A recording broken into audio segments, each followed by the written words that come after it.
Comenzamos. El juicio de amparo. No lo voy a editar. El juicio de amparo tiene ciertos orígenes en México. Y digo ciertos orígenes porque no sabe dónde está el que me prestó.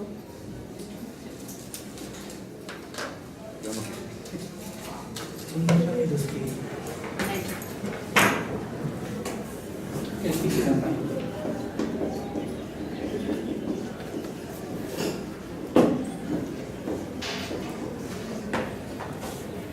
Tiene como antecedente más remoto el proyecto de constitución del estado de Yucatán, cuando quería formar el estado de Yucatán un solo país. Esto fue en el año de 1840, cuando Manuel Crescencio Rejón presentó este proyecto. Ustedes me podrán decir, bueno, pero ¿qué pasó en el mundo, en todo el mundo? Bueno, pues como ustedes saben, existía un poder público absoluto y a través precisamente de revueltas es como se empezó a establecer ciertos derechos mínimos que le llamaron garantías, plasmados precisamente en la constitución de cada país, y estos derechos mínimos como garantías tenían que ser respetados por el poder público. En México se le llamaron garantías individuales. La cuestión es no solamente plasmar unos derechos a favor del gobernado, que tenían que ser respetados por el poder público, sino que se tenía que instrumentar un juicio para tratar de proteger y velar precisamente por esas garantías individuales. Y precisamente Crescencio Rejón, en este proyecto, establece este procedimiento en donde se dice en un artículo que tendría un juicio con la finalidad de amparar y proteger. Decía amparar. Amparar, pues bueno, como ustedes saben, es un verbo. Y al momento de que se pone como sustantivo es el juicio de amparo. ¿Me explico? En estas garantías individuales se estableció que el juicio de amparo era para proteger precisamente esas garantías individuales en contra del poder público, pero ¿de cuál? Del Ejecutivo y del Legislativo. Inicialmente así se había establecido, precisamente porque no se consideraba que los actos del Poder Judicial pudieran ser materia de juicio de amparo.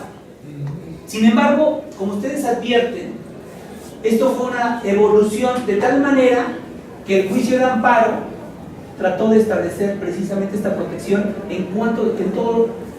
respecto de todos los poderes públicos, tanto del Ejecutivo, Legislativo y Judicial. Y es lo que ahora tenemos precisamente, que el juicio de amparo es con la finalidad de velar por estas garantías individuales.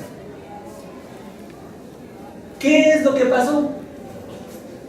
Nosotros lanzamos como un juicio de amparo, como un medio de protección de estas garantías individuales, y de alguna manera estábamos a la vanguardia precisamente mundial. Pero poco a poco nos fuimos nosotros sesgando, atrasando. ¿Y qué es lo que pasó? La gente empezó a evolucionar en otros países, que empezaron a hablar ya no de garantías individuales, sino que empezaron a hablar de los famosos derechos humanos. ¿Qué es lo que sucedió con México? México empezó a suscribir una serie de tratados que reconocían la existencia de los derechos humanos y que debían establecer instrumentos para su protección. Sin embargo, fue la última reforma constitucional donde realmente se estableció que el juicio de amparo no solamente iba a proteger las garantías individuales, sino que también iba a proteger los derechos humanos. Y por eso vino la reforma del artículo 103 constitucional, en donde se incluyó no solamente la protección de las garantías individuales, sino, como les comento, de los derechos humanos. A partir de esta reforma hubo una cierta confusión dentro de los litigantes junto con los jueces. ¿Acaso desaparecieron las garantías individuales y por su lugar vienen los derechos humanos? Y siempre al momento de hacer la demanda decían, se me violó la garantía de audiencia. ¿Me explico? Del artículo 14 constitucional. Al momento de las reformas dijeron, se me violó mi derecho humano de audiencia. ¿Me explico? Sin embargo, si hubieran ido directamente a las reformas a la exposición de motivos de la ley de amparo y de la Constitución, podrán advertir que no se trata de una sustitución, sino de una adición. Primero estaba la protección a las garantías individuales y una adición ahora a la protección de los derechos humanos. Entonces, estando bajo esta circunstancia, vienen las reformas a la Constitución, que son las únicas que vamos a comentar, las reformas a esta Constitución.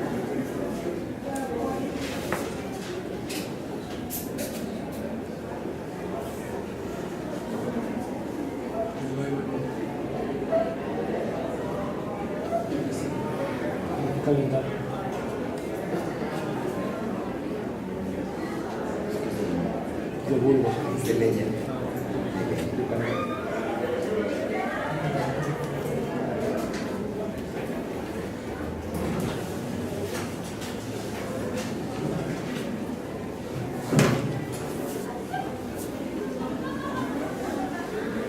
En el año, el 17 de noviembre del 2011, me pidieron que viniera a ver aquí una conferencia de Acatlán, y aquí fue donde platiqué sobre estas reformas constitucionales en materia de juicio de amparo.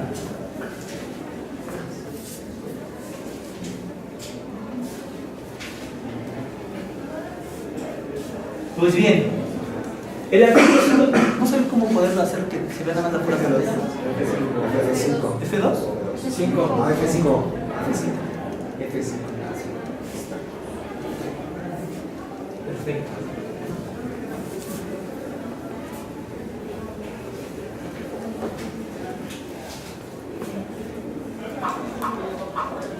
Hasta consolidar todas las cosas para que no se duerman.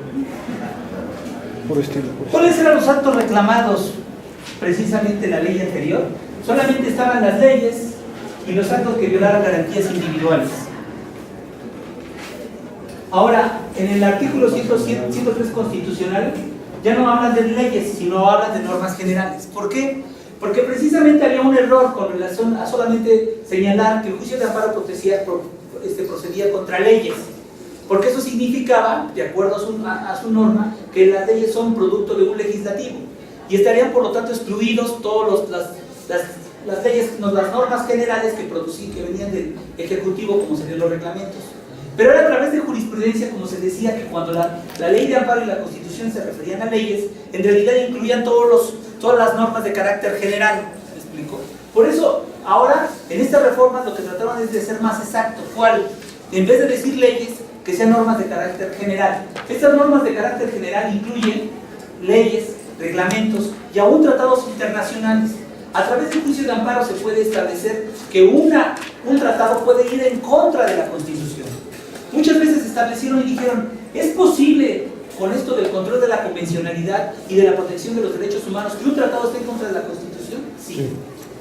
O sea, la respuesta es sí.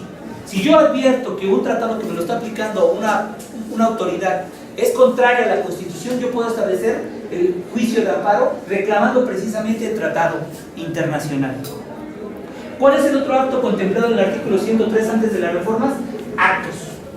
El problema de esto de los actos de autoridad que violaban garantías individuales, el problema es que no se contemplaban a las omisiones.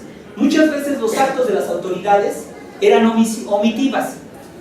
Les voy a poner un ejemplo. Hay veces que al momento de presentar su demanda de amparo, su demanda laboral, hay veces que las juntas por el exceso y carga de trabajo lo que hacían era fijarles una fecha muy lejana, o a veces no les acordaban una promoción. ¿Y qué es lo que estaban violando? Pues el famoso derecho de petición. Entonces lo que hacían era promover un juicio de amparo, pero no estaban reclamando un acto concreto, sino un acto omisivo. No acordaba una promoción o no omitió fijar una fecha contemplada en la misma ley, en la Ley Federal del Trabajo. Entonces, a través de la jurisprudencia se determinó que los actos también incluían a las omisiones. Así que en las últimas reformas a la Constitución también se incluían las omisiones. Entonces ahora ya podemos tener completamente nuestro cuadro. Actualmente, los actos que yo puedo reclamar en el juicio de amparo son normas generales, actos y omisiones que vengan de autoridad.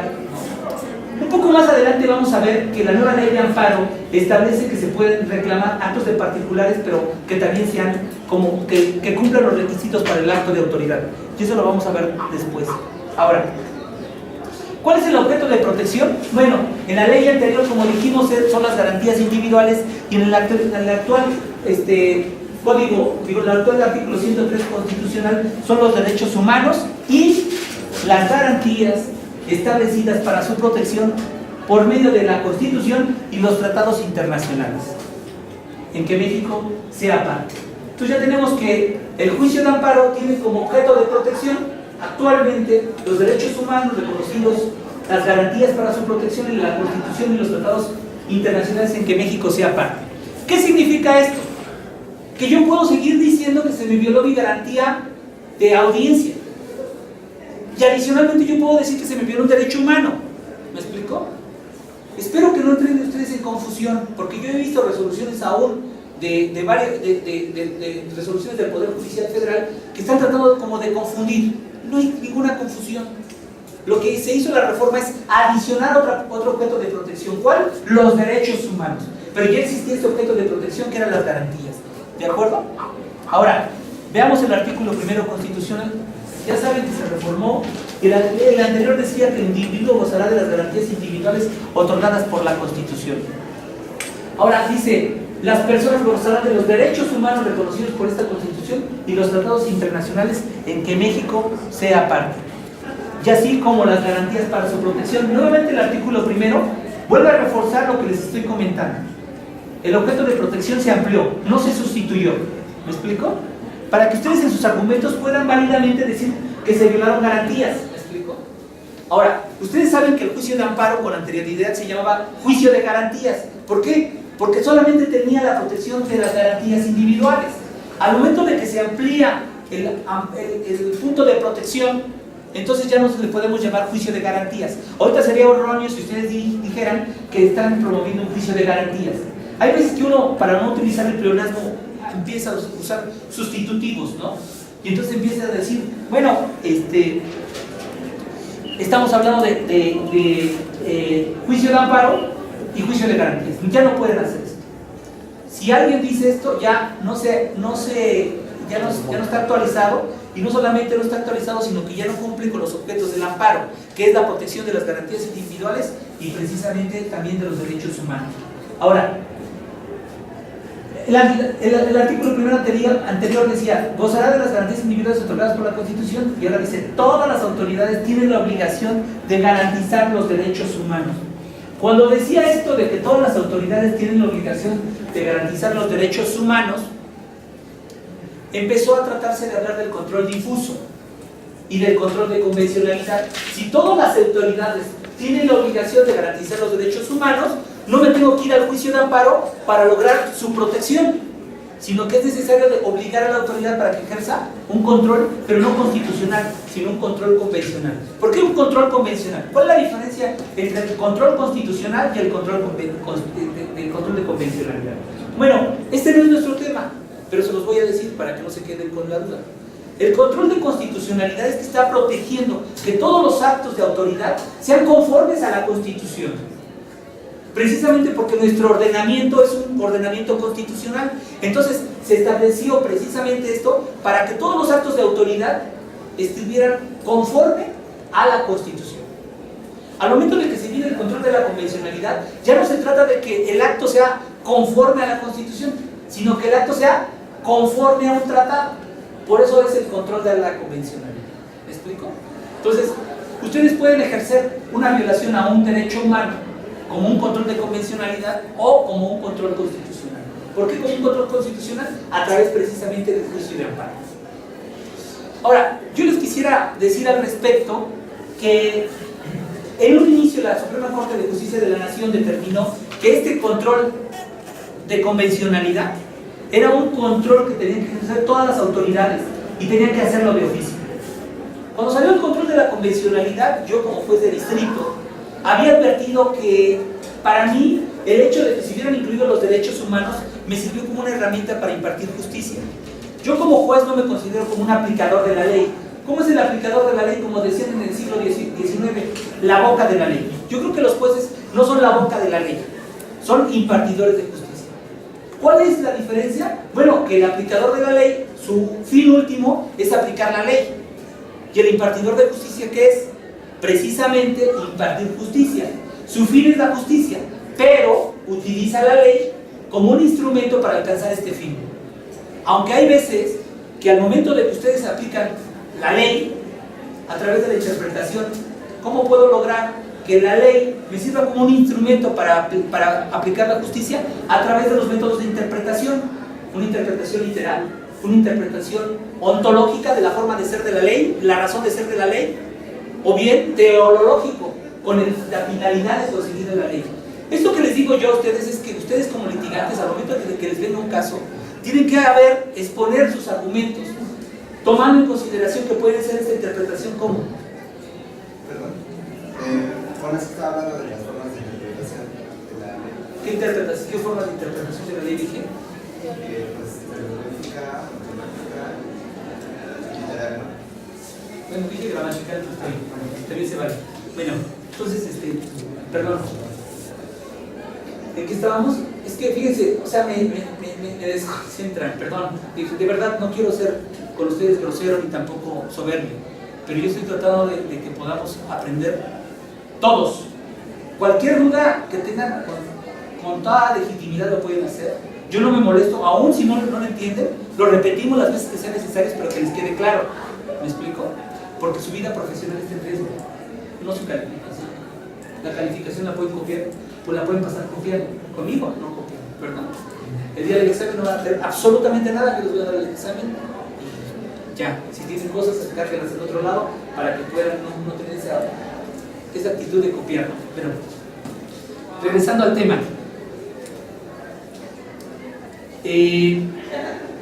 Cuando yo quiero, como litigante o como juzgador, que se imparta justicia, yo puedo utilizar diferentes métodos de interpretación para que la ley alcance el fin de la justicia que yo pretendo.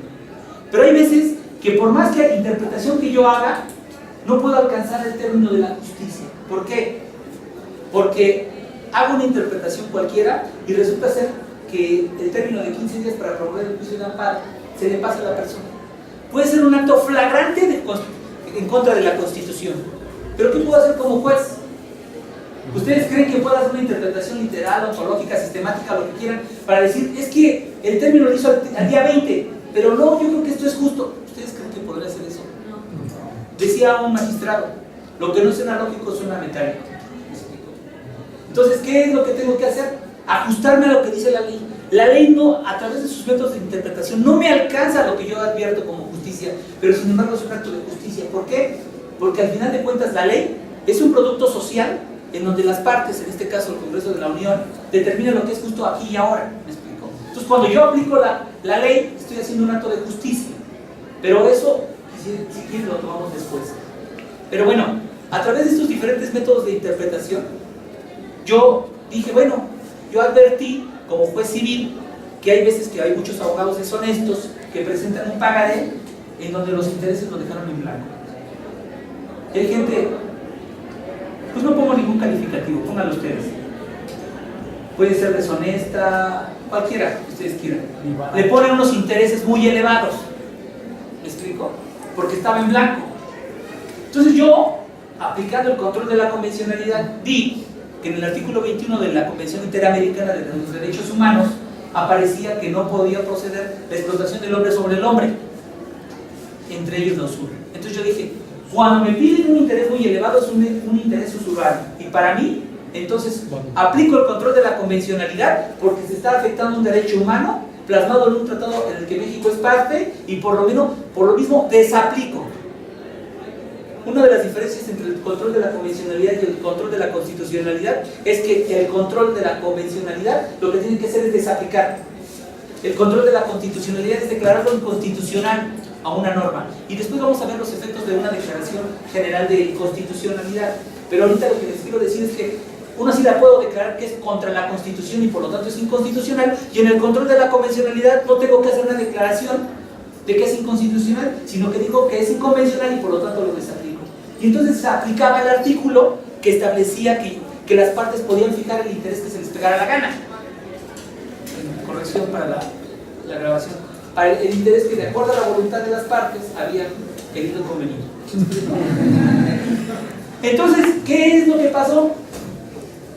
que se fueron a la apelación y después se fueron al amparo, y en el amparo dijeron, espérame, obviamente yo dije que era una cuestión oficiosa. Entonces dijeron unos colegiados, no, espérate, esta cuestión es de litis cerrada y depende mucho de lo que las partes hayan esgrimido, porque si no afectas el principio de seguridad. ¿Y qué es lo que pasó? Bueno, pues se fue a la corte y la corte determinó que efectivamente no podía hacer un control de oficio tratándose de litis cerrada en donde se afectaba la seguridad jurídica. Y al haber jurisprudencia, deje de aplicar el control de la convencionalidad. Entonces, como que ya no había entendido. Por un lado me decían que era de oficio y por otro lado me decían que no lo podía hacer. En una ocasión platiqué con un ministro sobre esta cuestión y me dijo, aplique la jurisprudencia, porque todavía la Suprema Corte en su pleno no ha determinado esta cuestión. Pero ya existe jurisprudencia, por lo tanto usted aplique. Y bueno, eso es lo que les decía, porque todas las autoridades tienen la obligación de garantizar los derechos humanos. Y dice aquí que el Estado deberá, entre otros, reparar las violaciones de los derechos humanos. Ahora, en el artículo 107 constitucional se establecen varios principios rectores del juicio de amparo. Uno es el principio de instancia de parte. ¿Qué significa el principio de instancia de parte? Que aun cuando cuando existe un acto de autoridad que sea contrario a la Constitución, yo no lo puedo analizar si no hay una parte que lo pida. ¿Me explico? Entonces, está este principio de instancia de parte. Sí, o sea, que el juicio de amparo no se puede promover de oficio. Aunque un juez de distrito advierta que hay un acto que es contrario a la Constitución, no puede iniciar él solo el juicio de amparo, sino que se requiere que una persona incite al órgano jurisdiccional presentando su demanda de amparo para que se inicie el juicio. ¿Y qué se necesita?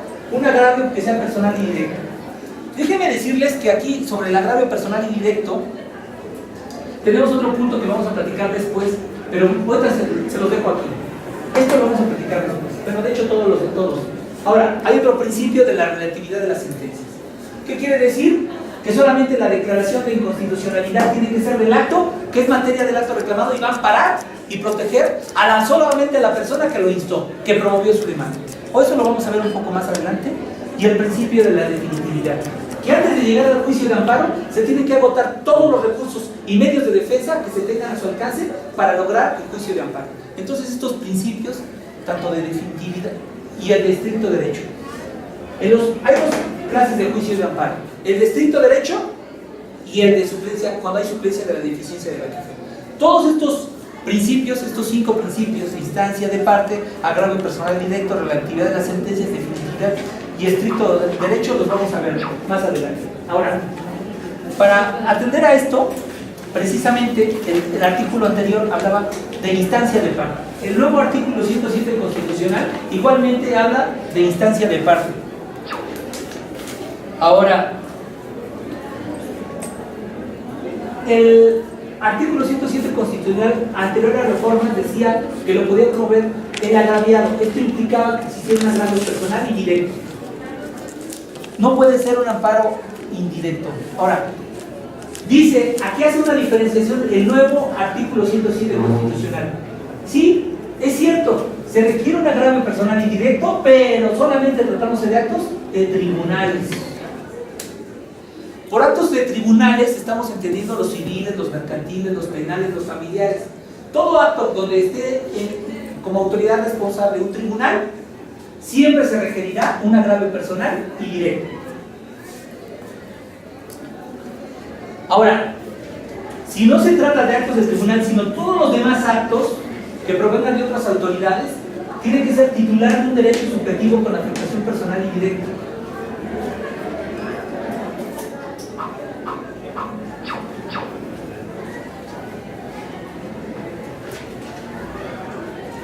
Dice, en los demás actos le reconoce ese carácter: titular de un derecho y titular de un interés legítimo, individual o colectivo. Entonces, tratándose, vuelvo a repetir, de actos de tribunales, se requiere un agravio personal y directo. Solamente puede ir la persona que está agraviada, o por conducto de su apoderado o de su representante. ¿Sí me explico? Pero tratándose de actos que no son de tribunales sino de otros, no se requiere el agravio personal y directo. Puede ser titular de interés legítimo, individual y colectivo. Les pongo un ejemplo. Ya saben esto del divorcio incausado, ¿no? Entonces llega una persona y presenta su solicitud de divorcio incausado, ¿y qué es lo que pasa? Inmediatamente se decreta, le dan vista a la contraria y finalmente, quiere o no, se decreta el divorcio. Y todas las demás cuestiones, tanto económicas como familiares de los hijos, se atiende hasta en un incidente aparte. ¿De acuerdo? Puede venir cualquiera de los excónyuges, ¿me explico? Pero no puede venir el amante, ¿no? Imagínense que el amante, cuando vayan a querer, dice: te pido, juez, que se salga el esposo de la casa. Oye, ¿por qué? Tú no estás legitimado para promoverlo, no tienes un interés jurídico. Oye, pero sí tengo un interés legítimo, porque yo ya quiero vivir en esa casa. ¿Tiene un interés o no tiene un interés? El amante no tiene un interés, sí tiene un interés. Sí tiene un interés, ¿verdad? Claro, tiene un interés de que se salga el otro para que se meta él, ¿no? ¿Por qué no creo que se sientan a gusto vivir los tres ahí? O bueno, lo normal es que no se... Porque ya no sé, uno, ahorita ya en esta sociedad tan moderna, uno ya no sabe por dónde anda la cosa. Si yo reclamo, mejor dicho, si el amante reclama el incidente para que el señor se salga, el esposo se salga del domicilio, ¿tiene interés jurídico o no lo tiene?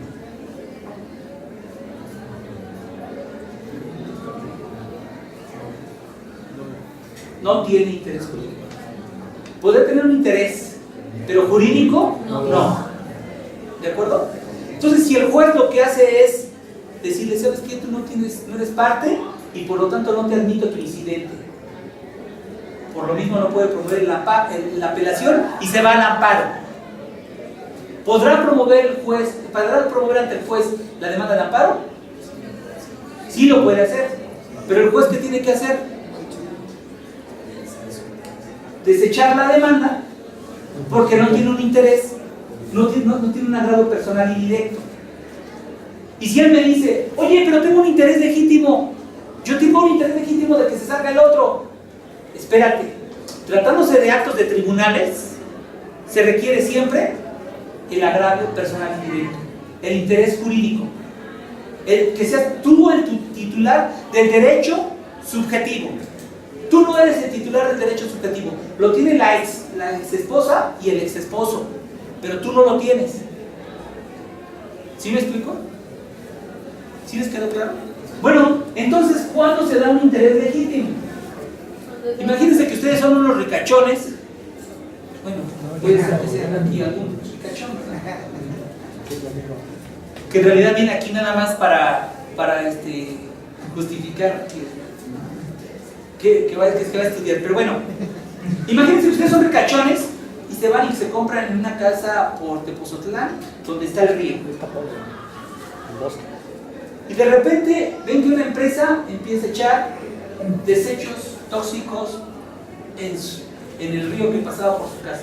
Y ustedes lo compraron precisamente porque veían el río cristalino, que podían ahí ver cómo bajaba el río. Ahí, contra el permiso que le dieron a la empresa, ¿tendría un interés, un agravio personal y directo? ¿Dónde está su derecho subjetivo? Recuerden, el derecho subjetivo es el que emana precisamente de la ley. ¿Me explico? Cuando dice el Código Civil, los divorciantes, después de que se divorcien, pueden plantear todas las cuestiones de alimentos y demás controversias que se den familiares, el propio derecho objetivo, que es la norma, le está dando a un sujeto un derecho. ¿Dónde está un artículo que cuando tú compres una casa con un río, tú puedas ir a pedir que se te cancele la licencia de aquel señor que se abrió una empresa para que echara los desechos tóxicos en el agua. ¿Hay un derecho subjetivo? No. Pero sí tiene un interés legítimo. ¿Sí? ¿Por qué? Pues yo compré la propiedad precisamente porque quería que se pasara el río y además yo traje unos borregos y no puedo ir a que vayan a beber agua porque se me van a morir. Entonces, aunque la norma no me dé a mí un derecho subjetivo, sí tengo un interés legítimo. Y como no se trata de un tribunal como autoridad responsable, luego entonces yo sí puedo promover un amparo defendiendo un interés legítimo individual. Imagínense ustedes que de repente van y ven que están echando muchos tóxicos y ustedes son ejidatarios de Xochimilco y su negocio es precisamente llevar a las gentes ahí, las parejas románticas, para que estén así en la Venecia de México, ¿no? De la Venecia de México, y para que vayan ahí con las trajineras, que les vayan cantando, ¿no? Bueno, es que algunos se van a Venecia y otros se van a Xochimilco, o sea, pero es exactamente lo mismo. Yo no le he encontrado ninguna situación, pero salvo que las caricaturas dicen que Venecia, que lo romántico, ¿no? Lo romántico lo puedes hacer en Xochimilco, ¿o no? El momento romántico lo puede hacer cualquiera, ¿no? ¿O no? Bueno, en fin.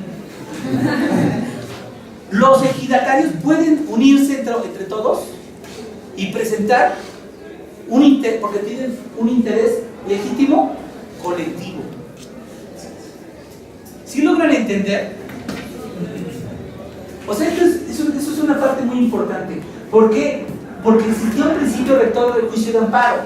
El principio rector es que siempre se exigía un agravio personal y directo, siempre, aún en los actos administrativos. Pero con esto, imagínense ustedes que este es así, una serie de derechos que tú tienes, y muchos de estos son derechos subjetivos. ¿Por qué? Porque provienen del derecho objetivo, que es cualquier ley al respecto, que te diga que tú eres el titular de este derecho subjetivo. Pero había muchos actos que eran inconstitucionales y que tú no los podías reclamar, porque el ordenamiento jurídico objetivo no te daba a ti una facultad para interponer el juicio de amparo. ¿Qué es lo que hizo el constituyente y qué es lo que hizo el legislador? Pues tratar de incluir este tipo de actos a través de la figura del interés legítimo o individual. Pero tiene que ser como requisito que se trate de un acto que no sea de tribunal. ¿Por qué? Porque aun cuando este es legítimo, un derecho legítimo, no quisieron que de repente todos entraran en un juicio de divorcio, en un juicio de alimentos. ¿Sí me explico? Ah, no, viene la abuelita, o sea, viene cualquiera a tratar de entrar en un juicio de divorcio. Pues, ¿qué te pasa? Siempre se meten, ¿verdad? Pero jurídicamente no estarían legitimados para promoverlo, ¿no? Sobre todo a las suegras, no, esa mujer no te conviene, ¿no? So, no, los hombres, si no, pero mira, ¿a quién te escogiste? Pero mira, velo, ¿no? Entonces, ¿cómo? No. Entonces, sí logran entender que se alteró esta es que, ¿saben qué? Lo que pasa es que con toda sinceridad, déjenme parar esto para decirles algo. Corre cámara. Bueno, entonces dice, además afecta a sus... bueno, es que está bien que yo tenga un interés legítimo, individual o colectivo, pero la Constitución dice no, pero además que afecte tu esfera jurídica de manera directa por una situación especial frente al orden jurídico. Y ahora vamos al otro principio, de la relatividad de las sentencias. Aquí este artículo así venía y se dijo que este es el principio de la relatividad de las sentencias, que las sentencias se ocuparán solamente de los individuos en particular, sin hacer ninguna declaración, para ampararlos en caso especial, sin hacer ninguna declaratoria general, solamente ese acto. Y ahora dice el artículo 107 constitucional, las sentencias se ocuparán de los quejosos que lo solicitaron, ampararlos en cada caso especial. Ahora dice, sin hacer ninguna declaración general respecto de la ley o acto. aquí hay una crítica. Cuando yo tomé juicio de amparo, nos decía el profesor, por cierto, brillante, muy bueno, decía que lo que hacían eran reformas a la Constitución.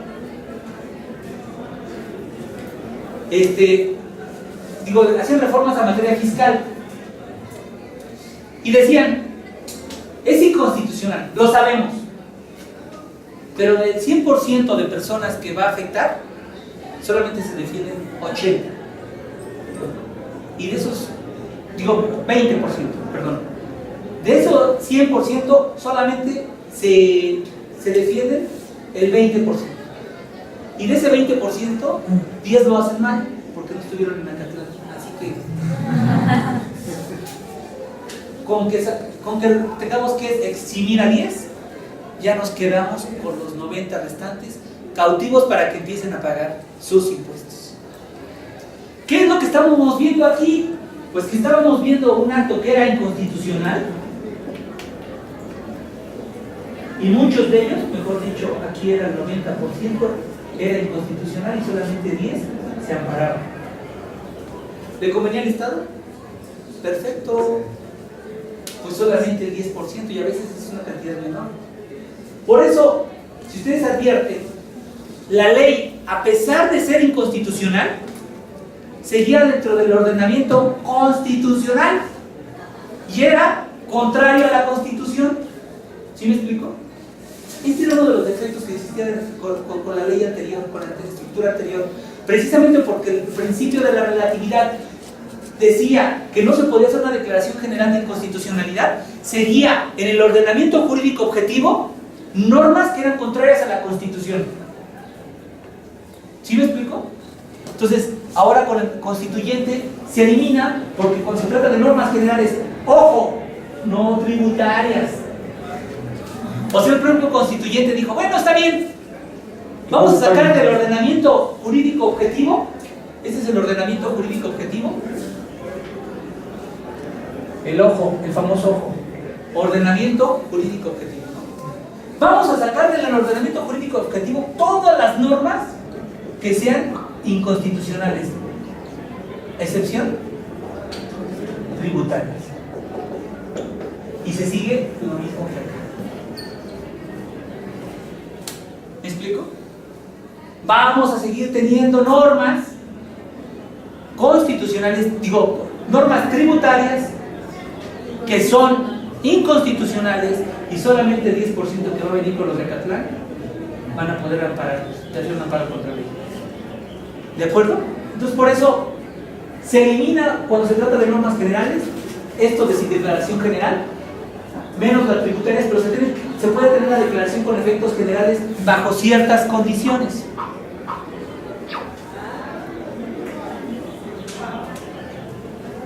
Primero, se resuelve la inconstitucionalidad por la Suprema Corte en amparo indirecto de revisión por segunda ocasión consecutiva, por jurisprudencia por reiteración, y en ambos casos la Suprema Corte notificará a la autoridad emisora después de 90 días sin que se supere la inconstitucionalidad. La Suprema Corte emitirá la declaración general de inconstitucionalidad. ¿Qué es lo que pasa? Hay veces que también ha existido un defecto con relación a esto, a lo anteriormente a lo que existía antes. ¿Qué es lo que existía? Bueno, pues existían normas inconstitucionales, pero con el principio de la relatividad de las sentencias solamente amparaba al que fue quejoso en el amparo. ¿Se dan cuenta? ¿Cómo está el ordenamiento jurídico objetivo y hay normas inconstitucionales, y en el anterior solamente se amparaba a uno de ellos, y eran muchos, y solamente uno, o todos aquellos que fueran pidiendo esta demanda de amparo? ¿Me explico? Con esto nuevo, la Suprema Corte, en los métodos que les acabo de decir, ¿qué es lo que puede hacer? La Suprema Corte puede emitir una declaración general de inconstitucionalidad. ¿Y qué es lo que antes tiene que hacer? Le tiene que decir a la autoridad, oye, tu artículo es inconstitucional, ¿tú lo reformas? O yo hago una declaratoria general de inconstitucionalidad.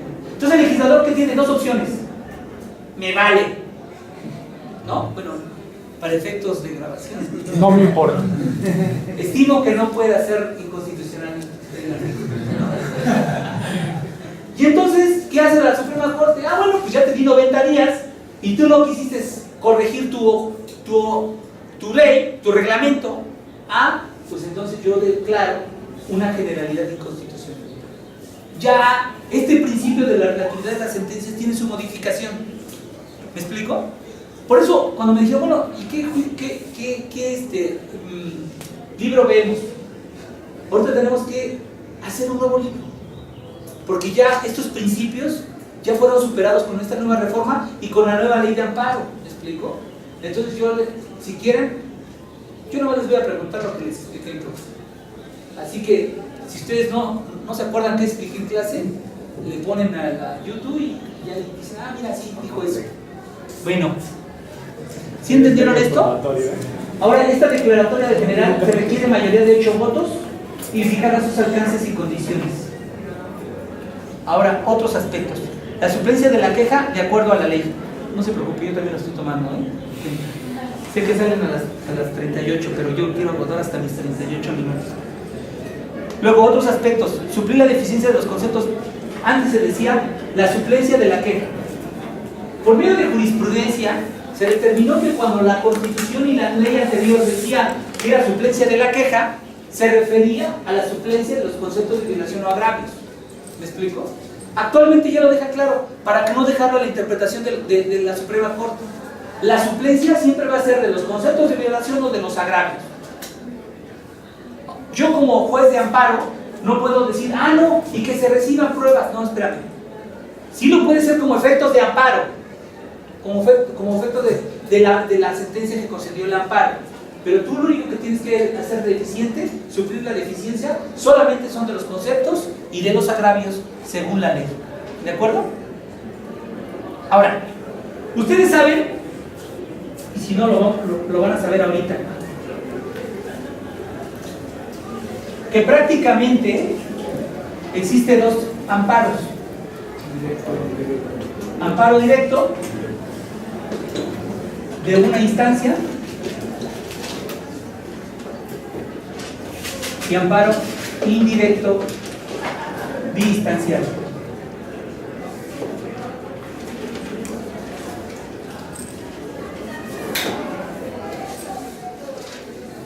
Bueno, pues dice que el juicio de amparo directo procede contra sentencias definitivas, laudos o resoluciones que ponen fin al juicio,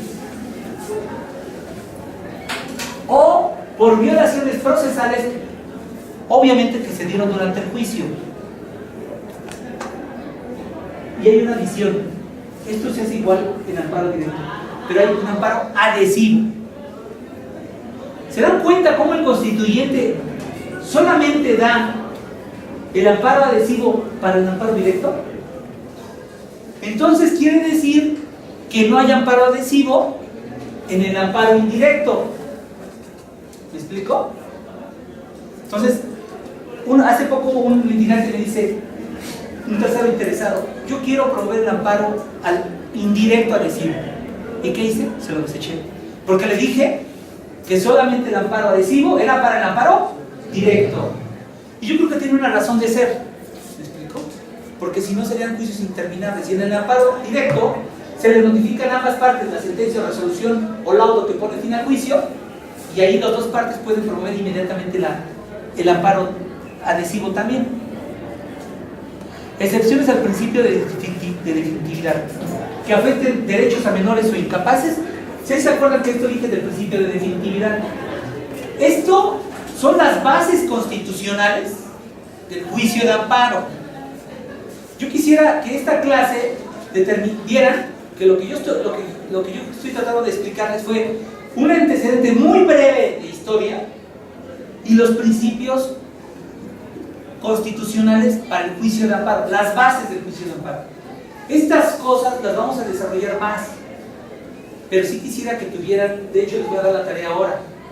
La tarea de ahora para mañana es que lean el artículo 103 constitucional y 107 constitucional por lo menos 5 veces. Oiga, ¿y cómo nos lo va a calificar? Bueno, si quieren una abejita, escuchen las cosas.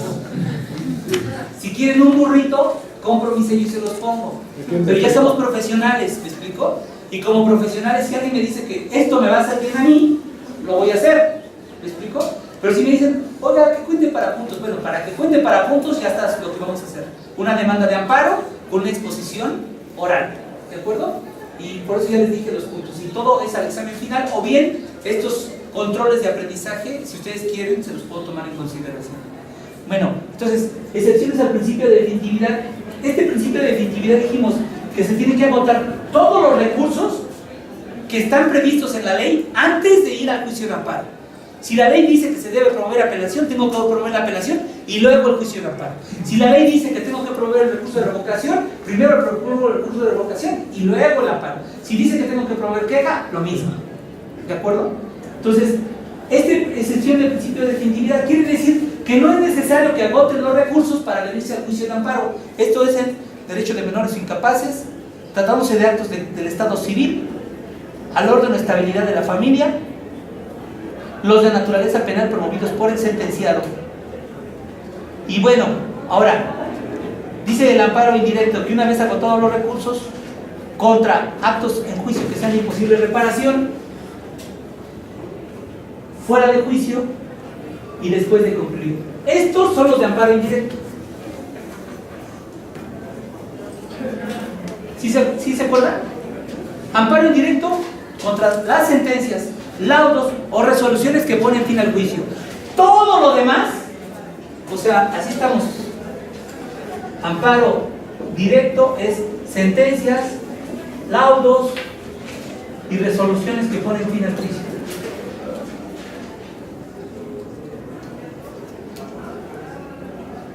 Y esto, todo lo demás. Amparo indirecto. ¿Sí me explico? Todo lo demás. Actos que afectan a personas extrañas a juicio. Y bueno, la suspensión del acto reclamado.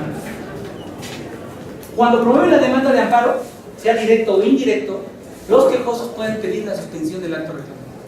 ¿Cuál es la suspensión del acto reclamado? Ahorita, para efectos prácticos y rápidos, es agarran como jugar los encantados. ¿Alguna vez jugaron encantados? Ibas corriendo y de repente te decían encantado y te quedabas, ¿no? Lo mismo pasa con la suspensión.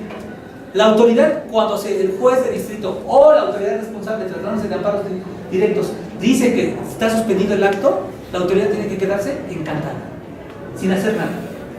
Si no incluyen responsabilidad, ¿sí me explico? Ahora, antes se hablaba de la naturaleza de la violación alegada. Esto de la naturaleza de la violación alegada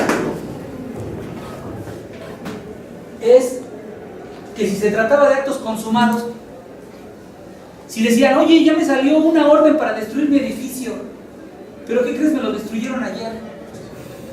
¿De qué le servía la suspensión? Si ya estaba destruido todo. ¿Me explico? Entonces, ¿qué es lo que hacíamos nosotros? Precisamente porque decía que la suspensión atendiera a la naturaleza de la violación alegada, lo que hacíamos era negar la suspensión por actos consumados. ¿Me explico? Esto lo vamos a ver después. Recuerden, son las bases constitucionales del juicio de amparo. Y después, dificultad de reparación de los daños y perjuicios que pueda sufrir el agraviado, y con eso se fija una fianza para su ejecución. Los que la suspensión origine a los terceros perjudicados y no procede la suspensión cuando afecta al interés jurídico. El órgano jurisdiccional de amparo deberá realizar un análisis ponderado de la apariencia del buen derecho. Esta es una reforma a la Constitución, donde dice que para ver lo de la suspensión tiene que analizar dos cosas: un análisis ponderado de la apariencia del buen derecho y el interés social. Esto también, les digo, lo vamos a ver después. Hay que fijar una garantía para responder los daños y perjuicios en la suspensión, con su posibilidad de contrafianza. También se establece una garantía en el nuevo artículo 107 constitucional para responder de los daños y perjuicios que se le puede ocasionar al tercero interesado, y hay una posibilidad de contrafianza. Habla sobre la contradicción de tesis. La denuncia la podrán realizar los ministros de la Corte, el procurador los tribunales contendientes y las partes que intervienen en los juicios. Y lo resuelve la Suprema Corte para prevalecer como jurisprudencia, en pleno o en salas. Bueno, se me acabó mi tiempo. ¿Les traje esto? ¿Quién es una persona responsable que pueda sacar fotocopias? Este muchacho. Es que ya todos son, ahora todos resulta que son responsables para que le den a todos los compañeros esto. A ver, usted, a ver, vengan para que les diga quién. Vengan para volado. Sí, disparejo.